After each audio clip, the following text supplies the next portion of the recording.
Good morning, everybody. Welcome to pre-market update. Futures are bouncing from the green buy zone here. We had a nice sell-off yesterday, and now we are recovering in the recovery phase. There are a couple of gaps. Let's review those on a daily time frame very soon. You can see Nasdaq is here, jumping, coming to the neutral zone here. S&P 500 also in the neutral zone. You can see bouncing from the buy zone. Same thing everywhere. All indices, Dow Jones, same thing, and this is Russell also same thing. Bitcoin is looking very nice and bullish. You can see came from buy zone here around 83,000 to massive rally now near resistance, but it still has a lot of room to go. Ethereum also near some resistances here. So let's review other charts. Guys, please hit the like button. Only takes 1 second to hit the thumbs up buttons. I really appreciate that. This is point of control on S&P 500. You can see here now making point of control around 5,200. So slightly above around 5280 and then 5300. These are the zones. Now, yesterday you can see we went below and there was not a lot of volume here. So sellers were not strong. So probably the auction price higher.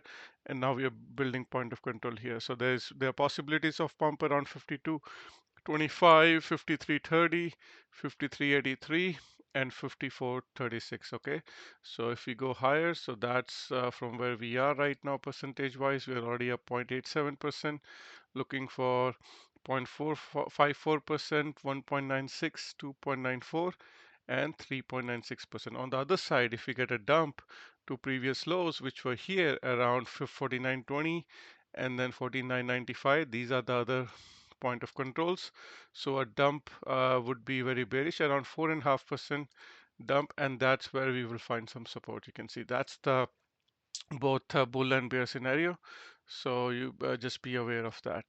All right, so let's go to now other charts and see how things are looking. Let's go to daily chart, and you can see here SPX also opened on a gap down yesterday. A gap down, and there was no buying throughout the session until end of the day. So it's very weak price action. We got a 7 cons buy signal towards the second last hour of the day, but you can see massive gap down, and that's where they're planning to fill it today.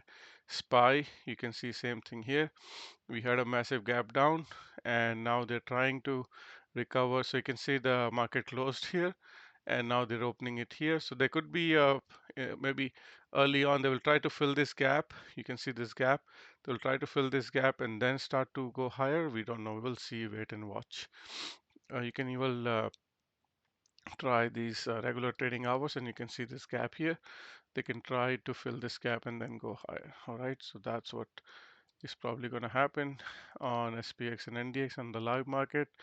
MES, you can see closing below green line, which is 10 moving average. Very weak right now. This could still be a um, another lower high or higher low, sorry. This is a low. This could be a capitulation low. You can see dark red background. So let's see if they can hold it here. We went below. I was ideally hoping to stay here yesterday where it market opened, but they went below, open on a gap down. So I'm hoping they can recover this green red line and then start to go towards this yellow line gap fills. Okay, like here on SPX, looking for first gap fill and then second gap fill. We'll see how they close the session today. NDX, same thing here, multiple gaps here. You can see all the gaps marked in yellow. We just got to be patient. These will be filled. We just need to be very patient. Dow Jones, same thing, multiple gaps here. And IWM, Russell also same story here. All right. Bitcoin looking very bullish, closing above all moving averages. Yesterday, 200 SMA, dark blue line was the resistance, and today going above that as well. So extremely bullish moves from Bitcoin. Finally, it's taking a nice move to go above all moving average. So it's now going to be buy the dip. And now probably there's going to be some news coming very soon. I feel like maybe China and US gonna sort it out, trade issue, and then it's gonna ramp higher. Ethereum also same thing here, trying to close above a couple of moving averages. Still very weak, but it's gonna follow Bitcoin whatever it does. Tesla earnings today, multiple gaps. Gap here, there was a gap, they closed it, and gap down yesterday, and all these gaps up to 279 are there. On the bearish side, there is a gap around 201, all right, and then also this big gap after that around 140. So expected move after earnings today. If they want to really dump, they can go to fill this gap around 11 and 11.2%. Okay, that's around 201. That would be the move. Now, if they want to pump from yesterday's close, first gap fill is around 5.22%, second around 10.73, third gap fill around 17%, fourth gap fill around 22%. So these are the four scenarios. I don't think anybody's expecting strong earnings from Tesla. It could be priced in, but who knows, right? How low they want to put it, or if they want to pump. These are the two scenarios. Keep that in mind. In terms of other stocks, Apple holding nicely. Yesterday, Apple gave an indication it went below green line, but eventually closed above green line. So that was a very good move from Apple. Netflix, after nice earnings, gave most of it back. Was up almost like 6% at one point. Probably trying to recover today as well. Meta, double bottom possible today after you can see this massive run, gave everything back. People were like, oh, this is like never stopping, this pump, and it was down like almost 34% from the top. It was going for like $800 at that point. Amazon also down significantly. Well, I don't want to go individually, but you can see all these stocks are super sale. NVDA also could be a higher low before it goes higher, multiple gaps here. AVGO, same thing, multiple gaps here as well.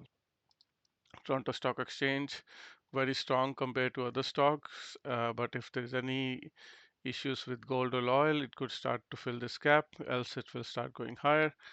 Hang Seng Index, China, you can see recovering after this massive gap down. You can see 1 hour chart. This massive gap down, probably they're going to go towards filling this gap 22,730 to 23,057. On the other side, any bearish news can start filling this gap around 18,900. Bond market also trying to recover like stock market. We'll see again multiple gaps here as well on the bond market. This gap was filled a couple of days early as well. What else is here? US oil in front of resistance. You can see natural gas trying to fill this gap around 3.08, and that's where it can find support. If not, then it will come all the way down to 2.77. Gold extremely bullish, just keeps going higher. 8 count sell signal, probably gonna start maybe going sideways or maybe a dip for these moving averages to catch up. So again, this looks like a blow off top, so be very careful, guys. um, where did we see scenario like this? You can see gold can just rally straight and then come back down, so just keep that in mind. This we can see here, you can see this rally, blow off top, come back down, make a lower high, and then kept going lower. Just be careful, guys. You don't want to be chasing something this like a blow off top look. Silver, same thing, will just follow gold. Copper is following gold. Sugar is still in the buy zone for long-term hold. Wheat near trend line. Corn also by the dip. Dollar index breaking down, getting a 8 counts buy signal. So dollar is saying we will be getting some kind of a news which will help dollar go higher. That will put pressure on gold. So let's see what happens. Again, tech stocks, I don't need to go into details. All of them are good to buy here. Shopify is also looking good to buy here. You can choose which one you like. SMCI, just taking a look, looks nice here as well. MicroStrategy, very, very bullish. Prices above all moving averages, looks like it wants to break out. UNH, finally, some pre-market recovery, but it's below all previous support, all right? Next support is around 400, 414. So let's see how far they want to dump this. And lastly, VIX crushing down today. So the gap here, which is not filled around 37, there's a gap up here, which is around 30. Then there's also this big gap here around 21. So we'll see if VIX is gonna go higher. That means stock market going lower. If VIX goes lower and fill these gaps, that means stock market is going higher, which I think will happen. Okay, guys, that's it for today. hit the like button on your way out. And if there are any other stocks you want me to review, put a comment. And also, if you want to know these levels, join my Discord group. Join button in the description, and I share these levels with my subscribers every hour. Okay, have a good one. Bye.